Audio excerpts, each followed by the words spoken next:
Добър ден, госпожо Тодорова и господин Бисерков. Благодарим ви, че отново сте тук с нас в нашата инициатива разделно събиране на отпадъците за една седмица. Какво ви мотивира вас да събирате разделно? Мотивацията, която ме накара да се включа в това разделно събиране, се отнася най-вече в това, че ресурсите на нашата планета не са неограничени и тази дейност по събиране на тези отпадъци от пластмаса, стъкло и хартия и други материали спомага за това хем да се намали влиянието върху околната среда като замърсяване, хем да се намали ползването на енергия, която също е скъп продукт и също за нейното производство се отделят замърсители, които допълнително замърсяват околната среда. И именно събирането на разделните отпадъци позволява те да се използват отново, това така наречено рециклиране, и отново да бъде направена, например, пластмасова бутилка, отново да бъде направена някаква вещ от метал, вместо да се добива в рудниците и да се добива отново от петролни продукти пластмасата. Благодаря. Госпожо Тодорова, вас какво ви мотивира най-много?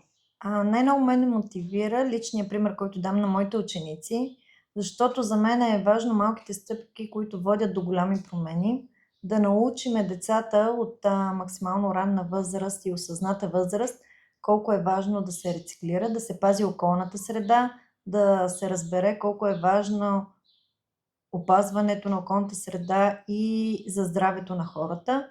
И че това, което правят, не е нещо допълнително към ежедневието, а е нещо много важно в нашето ежедневие. Благодаря. И още един въпрос имам. Какви препоръки като наши партньори бихте дали на Югозападни екоинсталации? Продължавайте с инициативите, които правите, тъй като те учат децата, учат също така и родителите и учителите на важните неща.